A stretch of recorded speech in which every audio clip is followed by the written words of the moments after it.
BA first year के प्यारे विद्यार्थियों, आज पॉलिटिकल साइंस का पहला प्रश्न पत्र पॉलिटिकल थ्योरी में जो टॉपिक पढ़ेंगे उस टॉपिक का नाम है लोकतंत्र शासन व्यवस्था किसे कहते हैं, इसके अर्थ एवं परिभाषा बताते हुए इनकी विशेषताओं का वर्णन कीजिए। बीए फर्स्ट ईयर के प्यारे विद्यार्थियों, सबसे पहले लोकतंत्र के बारे में पढ़ेंगे। लोकतंत्र का आशय या तात्पर्य या किसे कहते हैं। प्यारे विद्यार्थियों, जब जनता शासन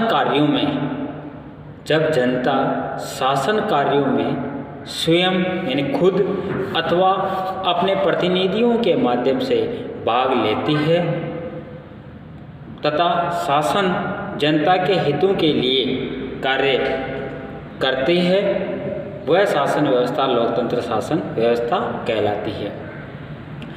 लोकतंत्र का अंग्रेजी पर्यायवाची शब्द डेमोक्रेसी, ग्रीक शब्द डेमोस और क्रेटिया, ये दो शब्दों से मिलकर बना है, जिसका तात्पर्य है शासन की शक्ति से होता है। प्यारे विद्यार्थियों, लोक, जनता, तंत्र, शासन। जनता का शासन स्वयं जनता या जनता के माध्यम अपने प्रतिनिधियों के माध्यम से वह शासन व्यवस्था का संचालन होता है, उसे लोकतंत्र शासन व्यवस्था कहते हैं। हमारे भारत देश के अंदर लोकतंत्र शासन व्यवस्था बहुत महत्वपूर्ण है और लोकतंत्र शासन व्यवस्थाओं में जो चुनाव होते हैं उसमें जनता का बहुत बड़ा रोल है।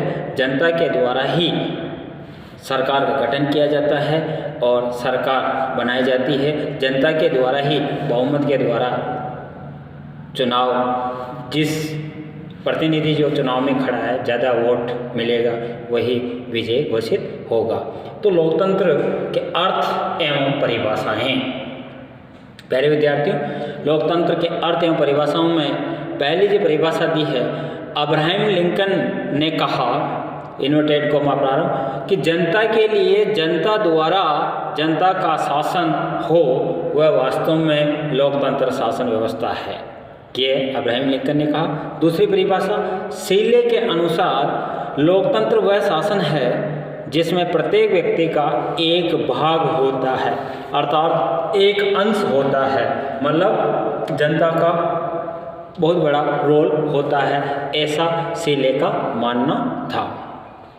तीसरी परिभाषा, ब्राइस के मतानुसार, ब्राइस ने कहा, लोकतंत्र शासन का वह प्रकार है जिसमें राज्य के शासन की शक्ति किसी विशेष वर्ग या वर्गों में नियत न होकर संपूर्ण जन समुदाय में नियत हो।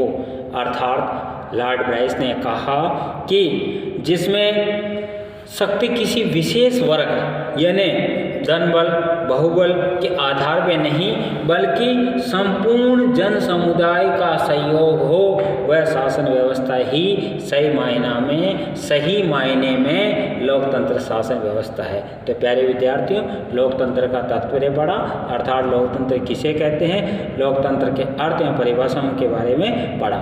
अब हेडिंग है लोकतंत्र के प्रकार। मुख्य रूप से लोकतंत्र के प्रकार दो हैं, पहला प्रत्यक्ष लोकतंत्र और दूसरा अप्रत्यक्ष लोकतंत्र। थोड़ा प्रत्यक्ष लोकतंत्र क्या है इसको समझने पहले प्यारे विद्यार्थी, प्रत्यक्ष लोकतंत्र का तात्पर्य यह है कि संपूर्ण निर्वाचन क्षेत्र की जो जनता, जो प्रतिनिधि खड़ा है, अर्थात जो उम्मीदवार खड़ा है, उस उम्मीदवार के पक्ष विपक्ष यानी उम्मीदवार, अलग अलग पार्टी के उम्मीदवार खड़े होते हैं और संपूर्ण उस क्षेत्र की जो जनता, प्रत्यक्ष रूप से संपूर्ण जनता जो वोट देती है, यानी वोट का मतलब अपना मत देती है, उसे प्रत्यक्ष निर्वाचन कहते हैं। जैसे MLA, member legislative of assembly, इसको हिंदी में कहेंगे मेंबर सदस्य, लेजिस्लेटिव विधान असेंबली सभा यानी विधानसभा के सदस्य, अर्थात विधायक, एमएलए। इनका जो निर्वाचन है वह प्रत्यक्ष जनता द्वारा होता है। जैसे राजस्थान में विधानसभा की टोटल जो सीट है वह 200 है, तो 200 व्यक्ति ही खड़े कितने भी व्यक्ति हो सकते हैं, लेकिन विजय होंगे वो 200 होंगे। इसे कहते हैं प्रत्यक्ष लोकतंत्र शासन व्यवस्था। प्रकार में दूसरा अप्रत्यक्ष लोकतंत्र।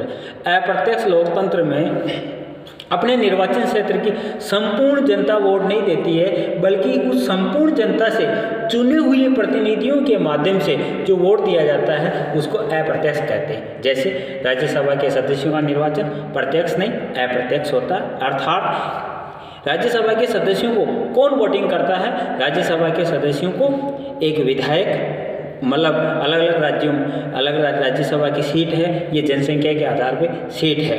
तो एमएलए जो वोट करते हैं, एमएलए जनता द्वारा प्रत्यक्ष निर्वाचन होते हैं, और एमएलए के द्वारा जो वोटिंग की जाती है उस वोटिंग को अप्रत्यक्ष निर्वाचन कहते हैं, अप्रत्यक्ष लोकतंत्र शासन व्यवस्था कहते हैं। तो प्यारे विद्यार्थियों, लोकतंत्र के मुख्य 2 प्रकार हैं, ये आपको समझाया गया, समझ में आया होगा। अब लोकतंत्र के मूल लक्षण या विशेषताएं।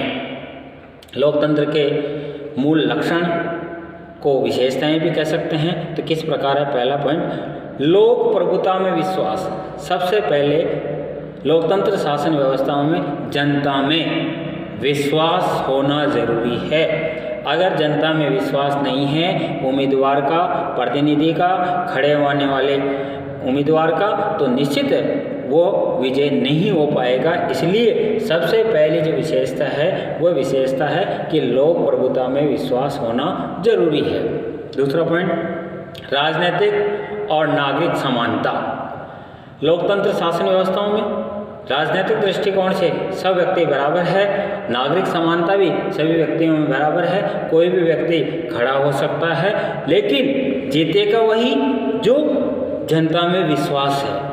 जनता को अपने विश्वास में लेकर, अर्थात अपने जो वादे किए जाते हैं उन वादों में अगर वह उम्मीदवार खड़ा उतरता है तो निश्चित है उस क्षेत्र की जनता उसे विजय घोषित करवाती है और करती है।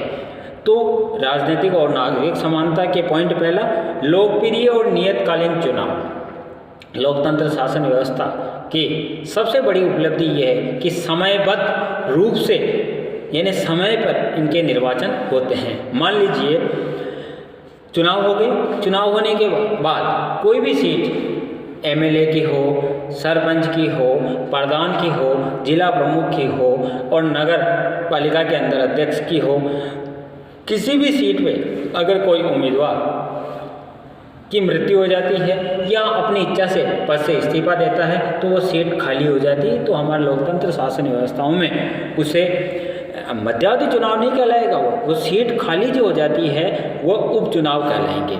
और हमारे भारतीय संविधान के द्वारा ये नियम बनाया गया है कि कोई भी सीट खाली हो जाती है तो 6 माह के अंदर अंदर वहाँ पे चुनाव करवाने होते हैं और इन चुनाव को उपचुनाव कहते हैं। तो लोकतंत्र शासन व्यवस्था की सबसे बड़ी विशेषताएं ये है कि समयबद्ध यानी सही समय पर इनके चुनाव होते हैं। दूसरा पॉइंट इसी का दूसरा पॉइंट, लोकप्रिय नियंत्रण, जनता का नियंत्रण भी होता है।